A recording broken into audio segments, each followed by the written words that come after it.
Bien, muy buenas tardes. Vamos a dar inicio a nuestra segunda clase del bloque 3, en donde hoy vamos a estar trabajando las expectativas de lo que es el derecho y su relación con otras ciencias. Cabe mencionar de que en esta unidad ahorita pues nosotros vamos a trabajar precisamente con lo que es las distintas ciencias y la relación que se tienen con el derecho. Necesitamos que usted tome muy en cuenta las distintas explicaciones que se van a estar planteando, de que además de esto, pues tome las anotaciones en su cuaderno o bien en hojas para que usted pueda tener la relación de los distintos aspectos, ciencias y comparaciones de lo que nosotros vamos a ver en clase.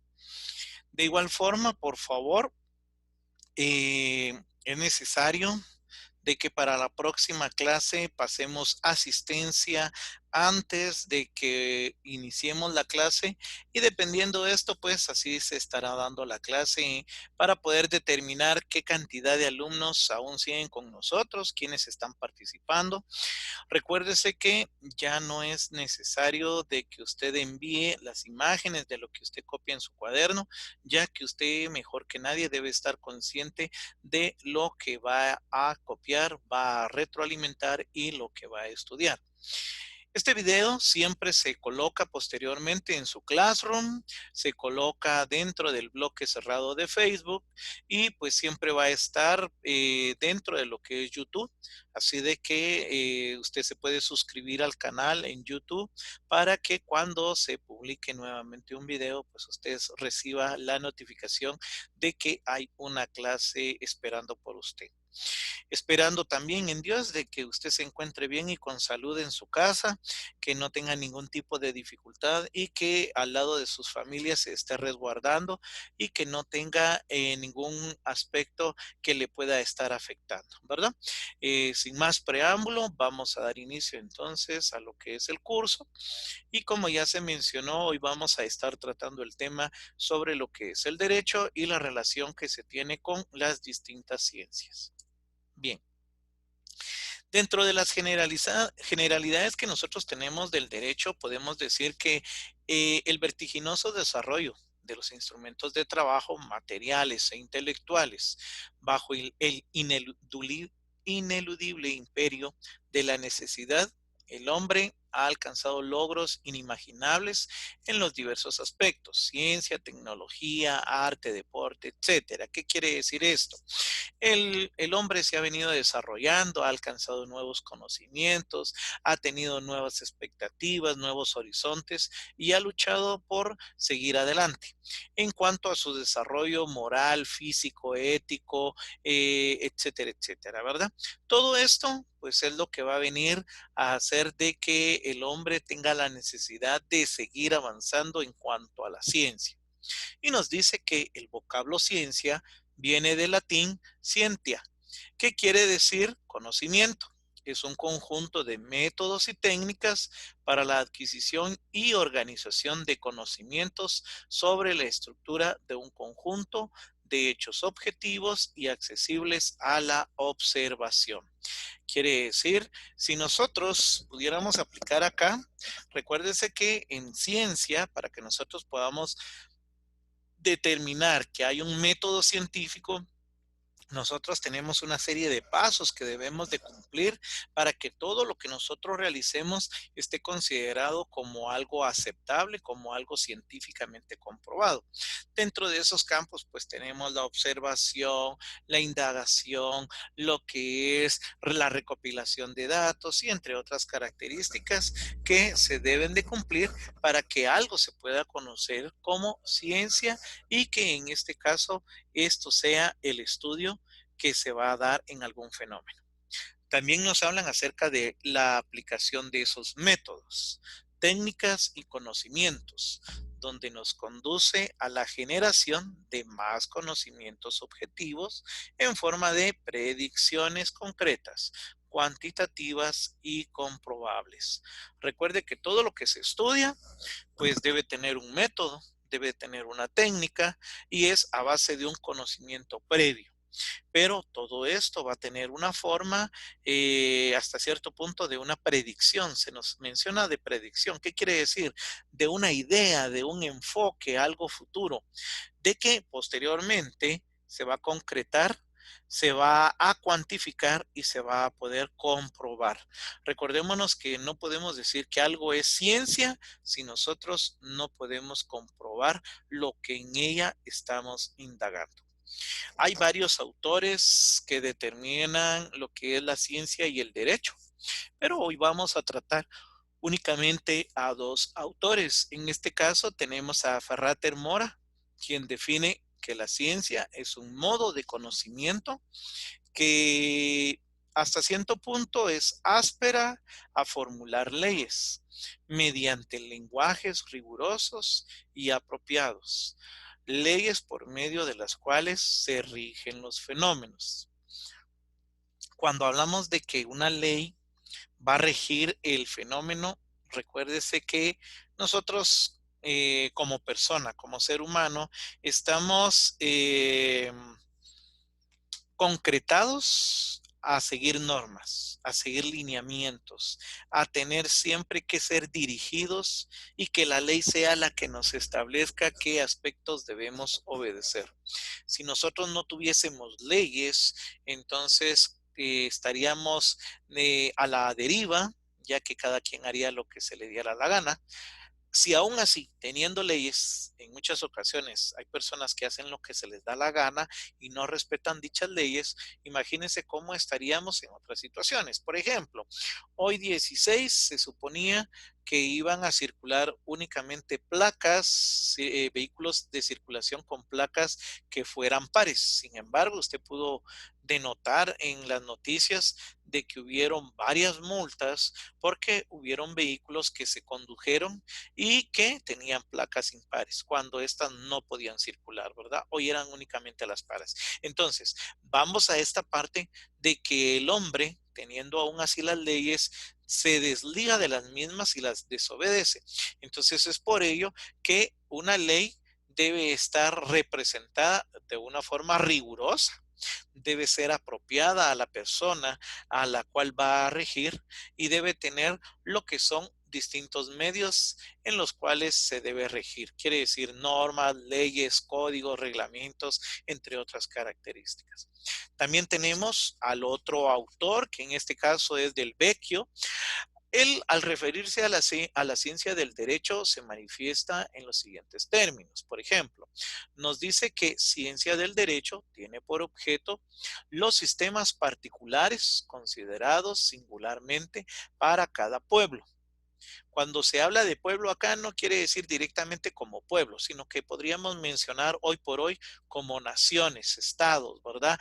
Circuncisiones, en el caso, hablemos de un departamento, un municipio, hablemos de la circunscripción del municipio que está dividido en caseríos, en aldeas, etcétera, etcétera. Entonces, la circunscripción que tenemos acá pues va a poderse referir a distintos lugares, objeto de geografía, para que se pueda delimitar una ley. También nos habla acerca de que acá tiene por objeto los sistemas particulares en una época determinada. Aparte de ello, también nos dice que además una ciencia jurídica no suele comprender propiamente todo un sistema, sino que procede con ulteriores especificaciones y distinciones. ¿Qué quiere decir esto? Cuando hablamos de especificaciones a un sistema propio y que se deba distinguir, póngale, la ley penal de Guatemala no es aplicable en El Salvador, en Honduras, etcétera, etcétera. Por ejemplo, en Guatemala nosotros tenemos dentro de nuestra regulación, dentro de nuestras leyes, lo que es la pena de muerte. Pueden haber otros países en los que ni siquiera tienen considerada lo que es la pena de muerte.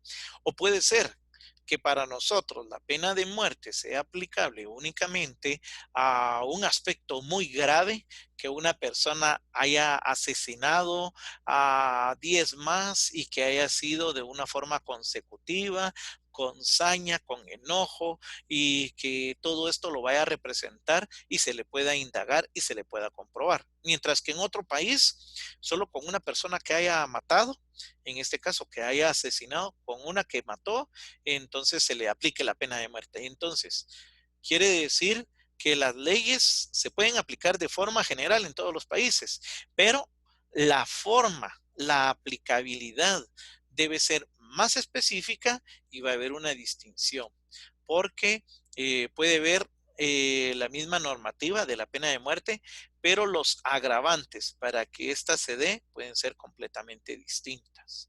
Entonces es acá donde nosotros entramos a lo que la especificación, la normativa que se va a indagar va a ser completamente separada. Por ejemplo, acá en Guatemala se tiene que la pena de muerte, si leemos la información que tenemos, es a base de fusilamiento.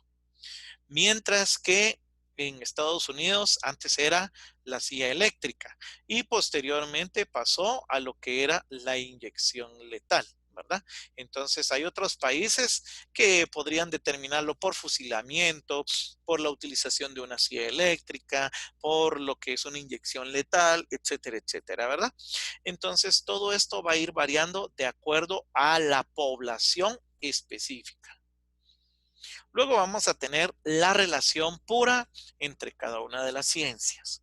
La primera que nos va a aparecer o que la que se nos va a presentar acá es la relación entre lo que es la ciencia de la filosofía y lo que es el derecho. Por ejemplo, nos indican que filosofía es un vocablo derivado del griego que significa amor a la sabiduría. Esta definición clásica convierte a la filosofía en una tensión que nunca concluye, en una búsqueda sin término del verdadero conocimiento de la realidad. Esa es la filosofía como tal. La filosofía es el amor a la sabiduría, es el estudio constante.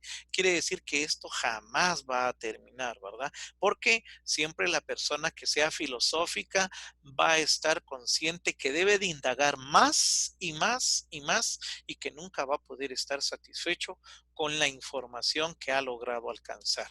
Mientras que una ciencia pura, pues va a determinarse a lo que se ha logrado encontrar. Luego nos indica que la relación entre filosofía y derecho, pues el derecho en su integridad lógica, esto es saber cuáles son los elementos esenciales, comunes a todos los sistemas jurídicos. Debemos forzosamente superar los particulares o las particularidades de estos sistemas y mirar el concepto universal del derecho. Entonces, quiere decir esto que el concepto general de derecho lo tenemos que ver como tal. No podemos partir de lo particular a lo general. Acá es inverso. Se pretende que lo general se pueda ir desarrollando, se pueda ir estudiando hasta llegar a algo particular. Recuérdense que a nosotros las normativas de derecho se nos aplica únicamente en forma particular. Por ejemplo, si yo voy conduciendo una motocicleta y resulta que yo paro en un semáforo, viene una persona y me dice que se va a subir a la motocicleta, me está apuntando con un arma de fuego y me dice que lo lleve a un lugar X. Cuando llegamos a ese lugar X, esta persona dispara y mata a otra. Los vecinos ven que yo voy manejando la bicicleta y me atrapan. Yo no maté a la persona. Sin embargo, me voy por complicidad. Y en este caso, aunque yo no haya tenido que ver nada, yo tengo que comprobar en un juzgado de que yo fui asaltado, que me amenazaron con el arma para que yo me condujera al lugar y que esta otra persona pues diera muerte a otra. Entonces, todos estos aspectos es en donde decimos de que se nos juzga de forma particular, ya que la persona que realmente mató, él va a ser juzgado de una forma distinta a que yo logre comprobar de que yo fui amenazado de muerte y que por eso tuve que llegar al lugar a donde me estaban indicando para poder matar a otra persona. Estos son aspectos completamente distintos. Aparte de ello, nos indican por acá, la filosofía contiene las leyes más generales del desarrollo de la naturaleza, la sociedad y el mismo pensamiento. Recuérdese que acá en la filosofía se trata de la sociedad, se trata de la naturaleza, se trata del pensamiento, todos los aspectos generalizados que hay en cada uno de ellos. Sin embargo, nos dice que la ciencia del derecho se ocupa en efecto del derecho positivo, o sea, de lo propio, de lo positivo, de lo real, es decir, de las normas jurídicas que han estado o están en vigencia en los diferentes países. Quiere decir todas las leyes, todos los códigos, todos los reglamentos que hay y que están vigentes hoy por hoy, que han estado o están vigentes en los diferentes países para extraer de este estudio nociones generales que le permitan elaborar teorías. Acá podríamos decir que esas teorías son conceptos o construcciones jurídicas. Quiere decir, en materia de derecho internacional, por ejemplo, cuando hablamos de la pena de muerte, lo que es la ONU, la Organización de las Naciones Unidas, es una institución que a la vez con derechos humanos de forma internacional buscan que no se aplique la pena de muerte en ningún país. Bueno, en sí, en todos los países que hayan firmado el tratado con ellos y que lo hayan ratificado. Esto es con el fin de que no se dé la pena de muerte y se respete el derecho a la vida. Recuérdense que esto es lo que promueve o lo que promulga los derechos humanos, ¿verdad? El derecho a la vida. De igual forma, nos dicen por acá que la filosofía, en cambio, se distingue del derecho, en que puede valorar los sistemas, determinar el fundamento de su obligatoriedad y exponer los ideales y los fines que deben tenerse en cuenta. Quiere decir que acá entra la parte de el amor, la sabiduría, el amor a lo que refiere, el respeto a la vida, derecho natural, lo que son derechos inherentes a la persona, contra lo que es la relación que se tiene en el derecho, que en norma jurídica, todo aquello que esté plasmado en norma jurídica, todo lo que sea ley, debe ser respetado, ¿verdad? Aún así, si a alguien se le determinara una sentencia que fuera la pena de muerte, se tendría que respetar. Sin embargo, hay medios en los cuales la misma ley tiene el derecho a apelar para que no se lleve a cabo lo que es la sentencia de muerte. Bueno, ahora vamos a hablar un poquito de lo que es la relación entre la sociología y el derecho. Ehrlich señala, el centro de gravedad del desarrollo del derecho no reside en la legislación, o sea, no reside en las leyes, ni en la ciencia jurídica, o sea, tampoco reside en el estudio de lo que es el derecho, ni en la jurisprudencia. Quiere decir que tampoco reside en la materia de cómo se interpreten las leyes, sino en la sociedad misma. ¿Qué quiere decir acá? De que todo esto, el derecho, no se va a enmarcar en la legislación, o sea, lo que está plasmado en las leyes, no se va a enmarcar a lo que son las ciencias jurídicas, lo que se conoce, y tampoco en la jurisprudencia, que es cómo la quiera interpretar, sino que el centro de gravedad se va a desarrollar en cuanto a la sociedad misma, cómo se quiera aplicar. No es lo mismo que en Guatemala se aplique la pena de muerte porque se va a aplicar de una forma completamente distinta a que en México se aplique la pena de muerte, porque puede ser de una forma completamente distinta. Mientras que acá nosotros podríamos fusilar a alguien, allá en México podría ser la inyección letal o algún otro medio, ¿verdad? Siendo los fenómenos jurídicos fenómenos sociales. ¿Qué quiere decir esto? Ahorita tenemos un fenómeno social que podríamos decir que es el que está dando vuelta en el mundo y que es el COVID-19. Por ejemplo, los medios de resguardo en Guatemala no fueron los mismos que se dieron en Ecuador. Usted se pudo fijar de que en Ecuador habían demasiadas muertes en el poco tiempo que llevaba esta enfermedad, mientras que acá en Guatemala llevamos relativamente poco más de 3 meses y no hemos llegado a la cantidad de muertos que hay en Ecuador y tampoco la cantidad de infectados que había en Ecuador, pero es porque el medio o el fenómeno social es distinto. Cada uno de los aspectos sociales lo están tomando de forma distinta, cómo lo van a controlar, cómo lo van a resguardar, entre otras características. Por ejemplo, acá dice que el fenómeno social se va a ver delimitado a una cierta población. Por ejemplo, usted escuchó de que esto de la circulación de placas pares e impares se está dando solamente en 4 departamentos, en El Progreso, Guatemala, Zacatepeques y Chimaltenango, ¿verdad? Entonces, esto es donde se está dando los aspectos generalizados, mientras que todos los demás departamentos, perdón, tienen libre movilidad. Entonces, el fenómeno social está circunscrito únicamente a estos 4 departamentos. Asimismo, entendió Erling que la existencia de un orden social pacífico y espontáneo, no contencioso, que se forma por un libre arreglo de las voluntades individuales o colectivas, ya que por lo regular surgen conflictos, estos se resuelven en buena parte sin necesidad de recurrir a normas abstractas a través de la apreciación de la justicia del caso. Volvemos a caer a lo mismo.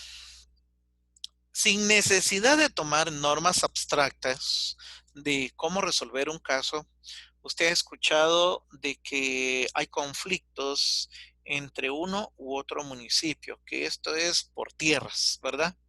Entonces, sin necesitar tener una ley en mano, ellos vienen, colocan a su propia gente, llegan a ciertos acuerdos y determinan que esa porción de tierra pues se la van a dividir hacia una y otra población, ¿verdad? Para que no hayan conflictos entre ellos. Esto puede ser una de las soluciones. Otra de las soluciones que podríamos determinar acá en la solución de conflictos sociales, por ejemplo, podría ser de que nadie que no pertenezca a Guatemala puede ingresar en estos días, pero no había una norma previa, sino que la norma, o sea, la ley se estableció en el momento de necesitarla. Muy bien, esto era en cuanto a la relación social. Ahora, en cuanto a las relaciones entre economía y derecho, recordemos que siempre va a haber algo, una parte económica. Y dentro de esa parte económica, nosotros tenemos que hacer todos aquellos aspectos en donde el valor monetario entra con lo que es el derecho. Como podemos observar acá en estos 2 párrafos, usted tiene que determinar lo que sería la ley social y lo que sería el pago o remuneración de servicios, por darles un ejemplo. Entonces, viene acá y dice que la economía, como sustento de todo el quehacer humano, se halla indisolublemente ligada al derecho, pues la actividad productiva del hombre se encuentra necesariamente regulada por el mismo derecho. La economía ubicada en la base social y el derecho como parte de la superestructura jurídico-política constituyen el reflejo de esas relaciones sociales que se producen en la base de la formación económica social. Por darles un ejemplo, hoy día todas aquellas personas que circularon con placa impar y no tenían permitido circular de esta manera, pues tienen que pagar una caución económica, que estamos mencionando que es una multa. Y si recordamos, esta caución económica, la multa es de 500 quetzales, solo por haber circulado con la placa que no correspondía al día de hoy.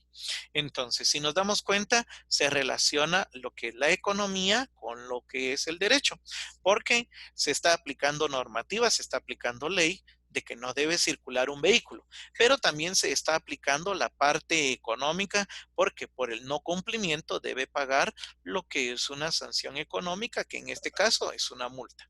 Luego nos indica el segundo párrafo que el derecho es, en su esencia, la voluntad de la clase dominante, erigida en ley. ¿Qué quiere decir esta parte de la clase dominante? Los pudientes, los que tienen el dinero. Ya vemos de que los congresistas no estamos hablando que es un chamán que pertenezca a alguna comunidad, ¿verdad?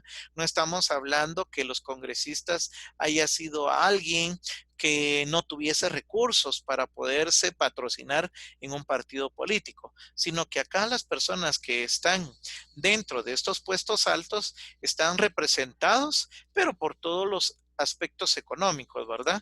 Entonces, quiere decir que este derecho es la esencia de la voluntad de la clase dominante. Quienes dominan o los que prevalecen son aquellos que tienen el dinero, son los que tienen el capital, ellos son los que mandan. Y desafortunadamente la ley es aplicable para todos, pero de igual forma, si usted tiene más dinero para pagar, tiene derecho a salir bajo fianza. Pero si usted no tiene derecho, no tiene el dinero para poder pagar, pues ni modo, se queda guardadito todo el tiempo que la ley determine.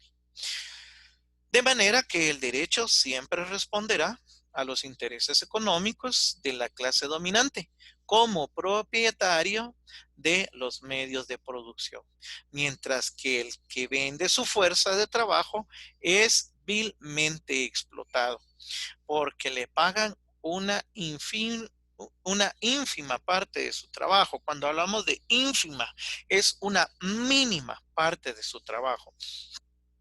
Hoy por hoy, ya incluyendo lo que es bonificación, el sueldo mínimo está alrededor de 3,036 quetzales con centavitos.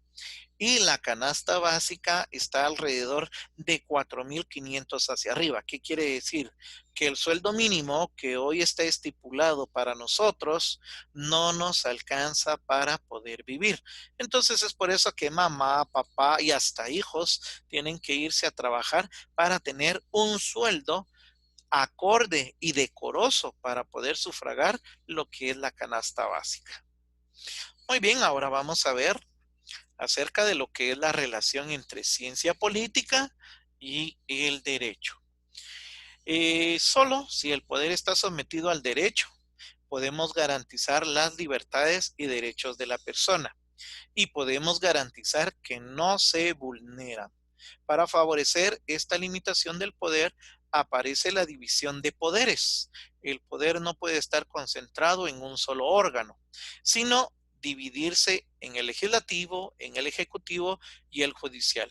Esta concepción aparece a principios del siglo XIX y la propone Montesquieu.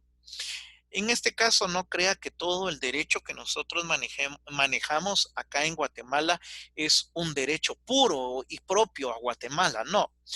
Dentro de todas nuestras leyes, estamos basados a leyes de varios países y sobre todo, por ejemplo, el Código Civil está basado a lo que es el derecho romano.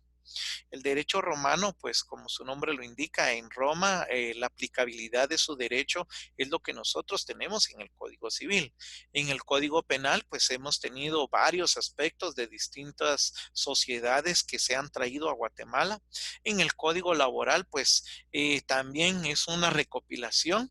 Hay bastantes cosas que son propias de Guatemala porque se deben aplicar únicamente a Guatemala, pero son recopilaciones, ¿verdad?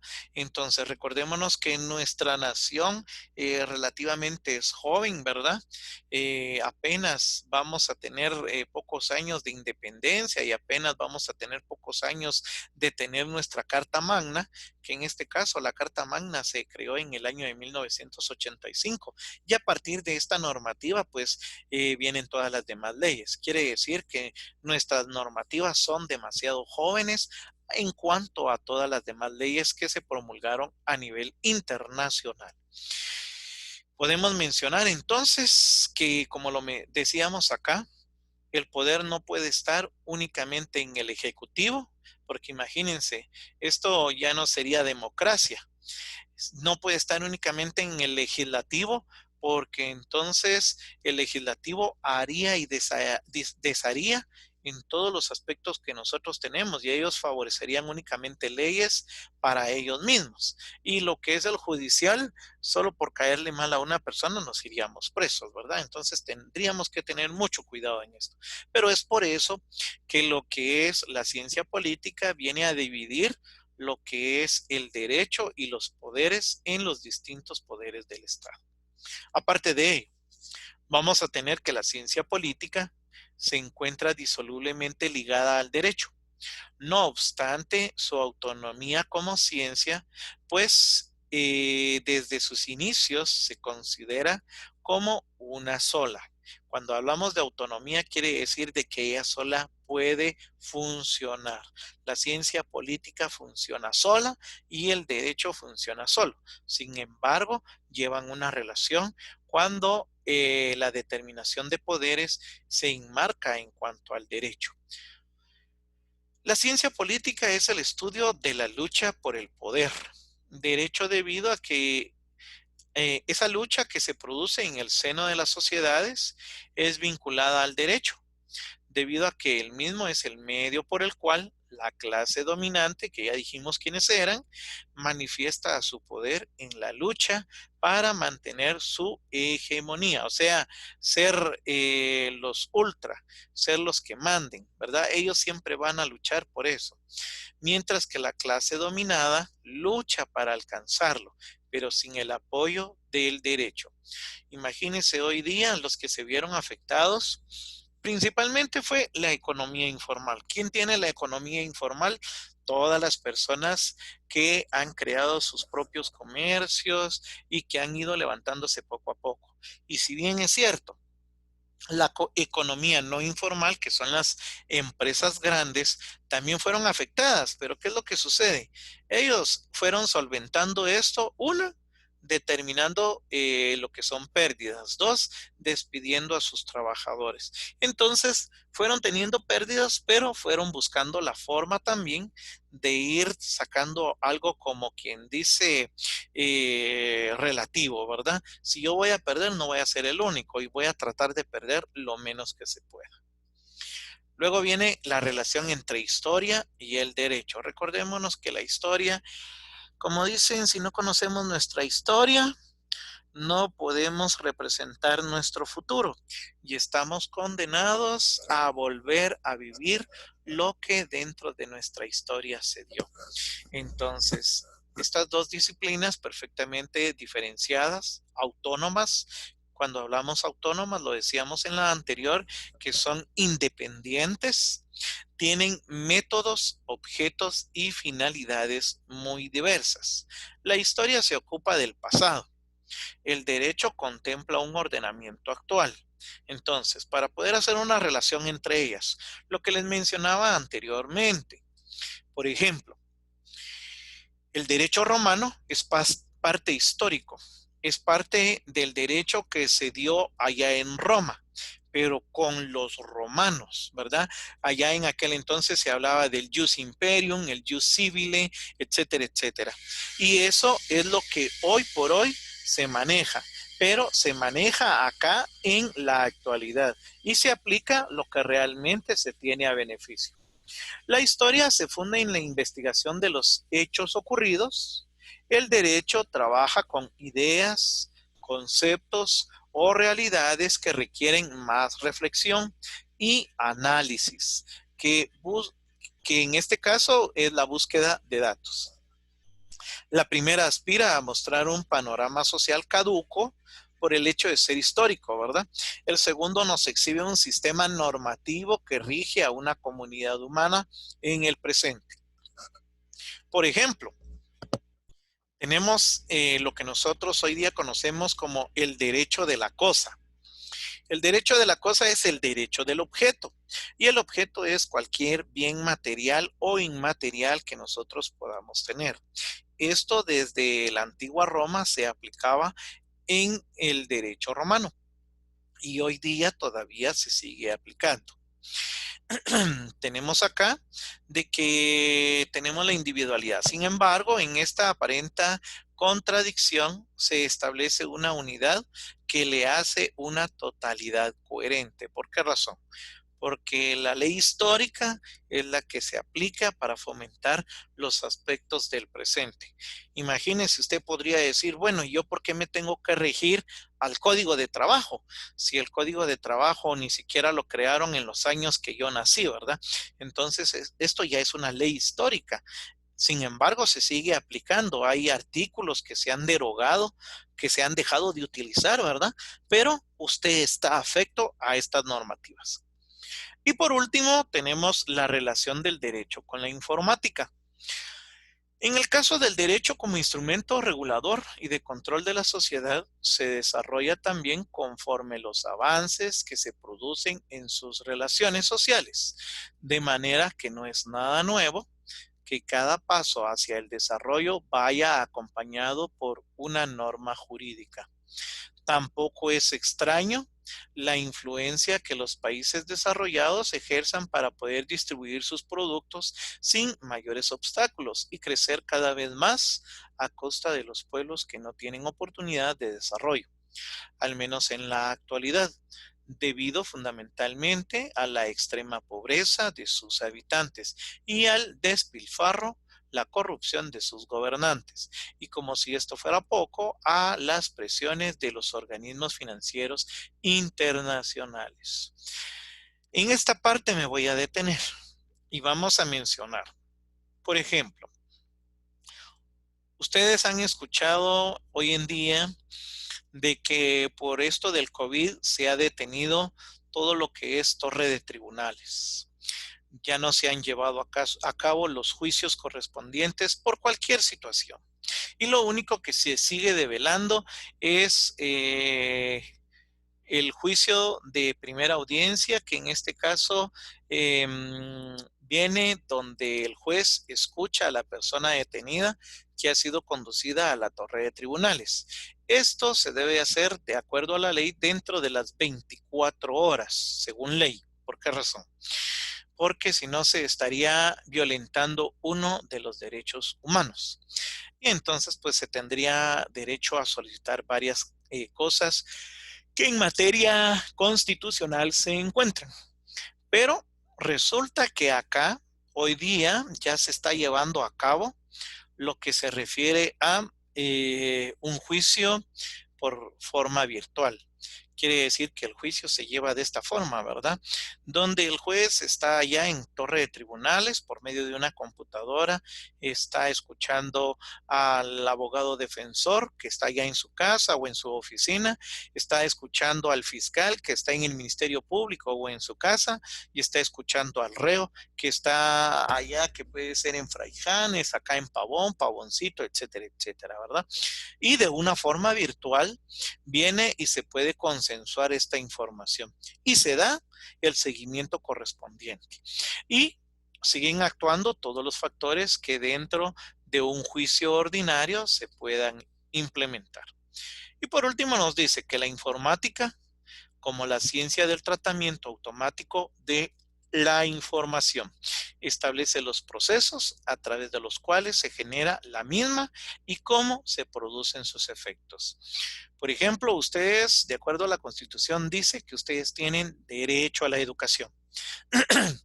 Cuando nosotros somos autodidactas, venimos y pues relativamente podemos buscar textos, temas, leer, aprender, estudiar. Pero si no lo somos, nosotros necesitamos que aunque sea el mismo texto que nos están poniendo, nos lo expliquen, ¿verdad? Y esa es la parte que tenemos como derecho a la educación. Se está aplicando el derecho y se está aplicando lo que es la tecnología, lo que es la parte informática. Por ejemplo, ahora ustedes durante este tiempo han venido recibiendo clases virtuales. Quiere decir de que usted sigue ejerciendo su derecho a lo que es la educación y se sigue utilizando lo que son medios de comunicación masiva y en este caso lo que es la informática para poder hacer llegar a usted la información necesaria. Muy bien, jóvenes, entonces, no teniendo otro aspecto por el momento que tratar, pues vamos a dar por terminada nuestra clase. Cabe mencionar, por favor, que necesitamos que usted haga las anotaciones en su cuaderno o bien en hojas de lo que usted crea necesario. Estos videos siempre se colocan tanto en Classroom como en el grupo cerrado de Facebook y está basado a YouTube. Se les proporciona el enlace para que ustedes lo puedan ver, puedan retroalimentar. Les voy a solicitar, por favor, que todos aquellos compañeros que ustedes saben que no están en línea por X, Y, Z motivo, pues ustedes puedan platicar con ellos y que al menos entren a los Classroom para saber qué actividades se tienen. Les puedo decir, es bastante preocupante la cantidad de alumnos de que no entregaron actividades en cuanto a lo que fue el segundo bloque. Pero bueno, necesitamos que en este tercer bloque ustedes se pongan las pilas, entreguen todas las actividades y que lo hagan a tiempo. Como les mencionaba, ya la otra clase, en la próxima clase vamos a tener ya una actividad investigativa y vamos a tener una actividad de evaluación sobre los temas que hemos visto. Así que pasen feliz tarde, Dios les bendiga y nos vemos en la próxima clase.